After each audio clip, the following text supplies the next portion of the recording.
Hello friends, आज हम लोग करने वाले हैं बिहार बोर्ड क्लास 10th का हिंदी ऑब्जेक्टिव। तो चलिए वीडियो को शुरू करते हैं। ये चैप्टर दूसरा है जिसका कहानी का शीर्षक है विष का दांत। आज उसी कहानी को हम लोग ऑब्जेक्टिव करने वाले हैं, जो आने वाले एग्जाम यानी 2026 में जो एग्जाम होगा उसके लिए बहुत ही महत्वपूर्ण होने वाला है। तो चलिए वीडियो को शुरू करते हैं। यहाँ पे हमारा पहला प्रश्न है, विष के दांत शीर्षक कहानी के कहानीकार कौन है? मोहन राकेश, कमलेश्वर, प्रेमचंद, नलिन विलोचन शर्मा। आप अपने जवाब कमेंट सेक्शन में दे सकते हैं। आपका जवाब क्या है? यहाँ का सही जवाब है आंसर डी, नलिन विलोचन शर्मा। चलिए अगले प्रश्न की ओर। ये रहा हमारा दूसरा प्रश्न। दूसरा प्रश्न है, गिरधर लाल कौन है? कासू का पिता, मदन का पिता, रजनी का पिता, शेफाली का पिता। सही आंसर है हमारा आंसर बी, मदन का पिता। चलिए तीसरे प्रश्न की ओर।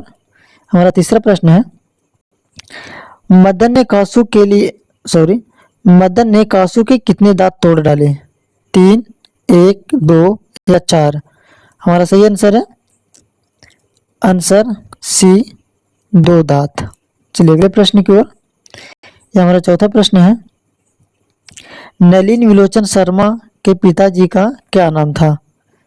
पद्मावती शर्मा, कलावती शर्मा, रत्नावली शर्मा या इंद्रावती शर्मा। सही आंसर है आंसर सी, रत्नावली शर्मा।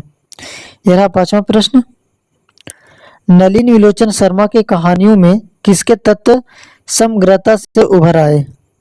राजनीतिकता का, मनोवैज्ञानिकता का, सामाजिकता का या इनमें से सभी।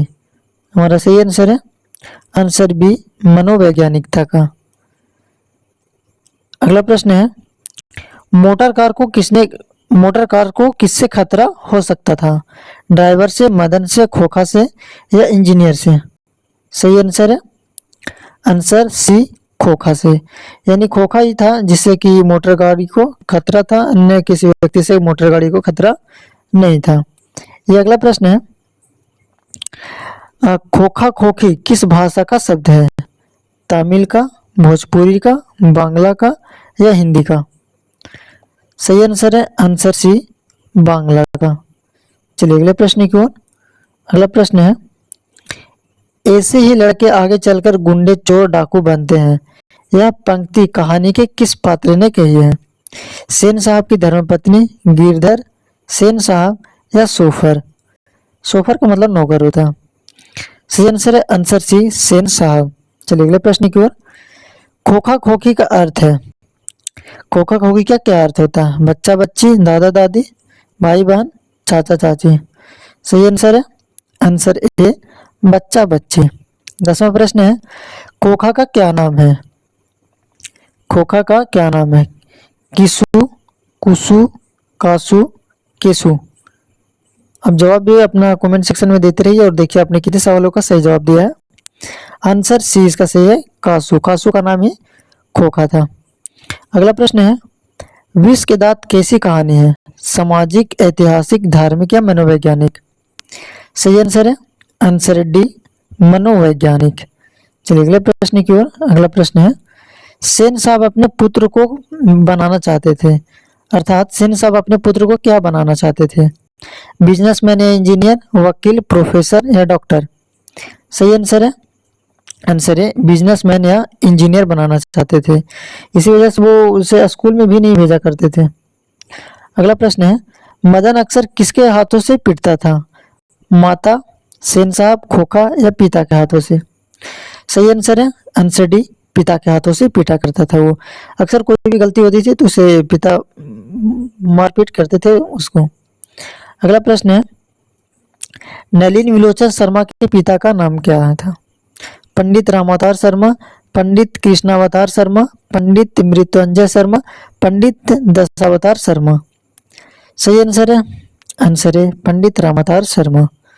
ये 15वां प्रश्न है, सेन साहब ने किसे खूब फटकार लगाई? गिरधर लाल को, खोखा को, मदन को या फिर शेफाली को।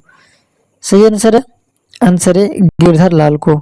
16वां प्रश्न है, विष के दांत कहानी किस वर्ग के अंतर विरोधियों को उजागर करती है? निम्न वर्ग का, उच्च वर्ग का, मध्यम वर्ग का या व्यापारी वर्ग का? सही आंसर है आंसर सी, मध्यम वर्ग का।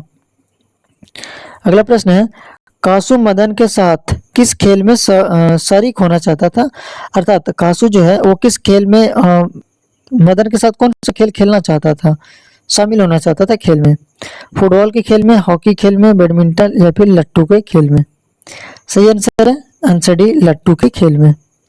अगला प्रश्न है, सेन साहब किसके व्यंग से अटकर रह गए? पत्रकार महोदय के व्यंग से, मुखर्जी साहब के व्यंग से, सिंह साहब के व्यंग से या गिरधर लाल के व्यंग से? सही आंसर है पत्रकार महोदय के व्यंग से। 19वां प्रश्न है, मदन की उम्र क्या थी? 5-6 साल, 7-8 साल, 3-4 साल या 9-10 साल? सही आंसर है इसका ए, 5-6 साल। 5-6 साल का ही लड़का था वो। अगला प्रश्न है, मदन किसका पुत्र था? सेन साहब, गिरधर लाल, सोफर या सिंह साहब का? यह आंसर सबको पता होगा, यह आंसर है गिरधर लाल का। 21वां प्रश्न है, नलिन विलोचन शर्मा पटना विश्वविद्यालय के हिंदी विभाग के अध्यक्ष कब बने? सन 1958 ईस्वी में, सन 1957 ईस्वी में, सन 1963 ईस्वी में या सन 1959 ईस्वी में? इसका सही आंसर है आंसर डी, सन 1959 ईस्वी में। चलिए अगले प्रश्न की ओर। 22वां प्रश्न है, नलिन विलोचन शर्मा का जन्म कब हुआ? 14 जनवरी 1915, 18 फरवरी 1916, 22 मार्च 1917 या 24 अप्रैल 1918? इसका सही आंसर है आंसर बी, 18 फरवरी 1916। चलिए अगले प्रश्न की ओर। नलिन विलोचन शर्मा की मृत्यु कब हुई थी? 12 सितंबर 1961, 14 सितंबर 1961, 16 सितंबर 1961 या 18 सितंबर 1961? इसका सही जवाब है 12 सितंबर 1961। यह रहा 24वां प्रश्न। नलिन विलोचन शर्मा का जन्म कहाँ हुआ? गांधी घाट पटना, कृष्ण घाट पटना, बदर घाट पटना या रानी घाट पटना? सही जवाब है इसका आंसर सी, बदर घाट पटना। चलिए अगले प्रश्न की ओर। यह 25वां प्रश्न, दृष्टिकोण किसकी रचना है? रामावतार शर्मा, नलिन विलोचन शर्मा, मोहन राकेश या प्रेमचंद? सही आंसर है आंसर बी, नलिन विलोचन शर्मा। यह 26वां प्रश्न, लड़कियां क्या है? कठपुतलियां हैं, इसे किस बात पर गर्व है? भाई बहन को, चाचा चाची को, मामा मामी को या फिर माता पिता को? इसका सही आंसर है आंसर डी, माता पिता को। यह रहा 27वां प्रश्न, कौवा की जमानत में शामिल होने के लिए कौन ललक गया? कबूतर, हंस, बतख या मछली? इसका सही आंसर है हंस। चलिए अगले प्रश्न की ओर। यह रहा 28वां प्रश्न, किसके अनुसार सेनों ने सिद्धांतों को भी बदल लिया? बेटियों के अनुसार, खोखा के अनुसार, मदन के अनुसार या गिरधरलाल के अनुसार? इसका सही आंसर है खोखा के अनुसार। अगला प्रश्न है,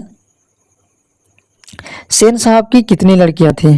3, 6, 5 या 4? तो सेन साहब की 5 पुत्रियां थी, रजनी, आलो, शेफाली और क्या क्या था पता नहीं। अगला प्रश्न है, सोफर शब्द का अर्थ है? सोफर का मतलब क्या होता है? मैंने आपको बताया था, सभ्यता, संबंध, निर्ममता या ड्राइवर? सोफर का अर्थ होता है ड्राइवर।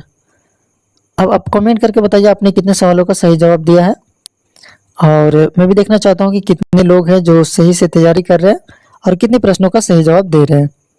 मुझे आपके कमेंट का इंतजार रहेगा। फिर मिलेंगे अगले वीडियो में। जय हिंद।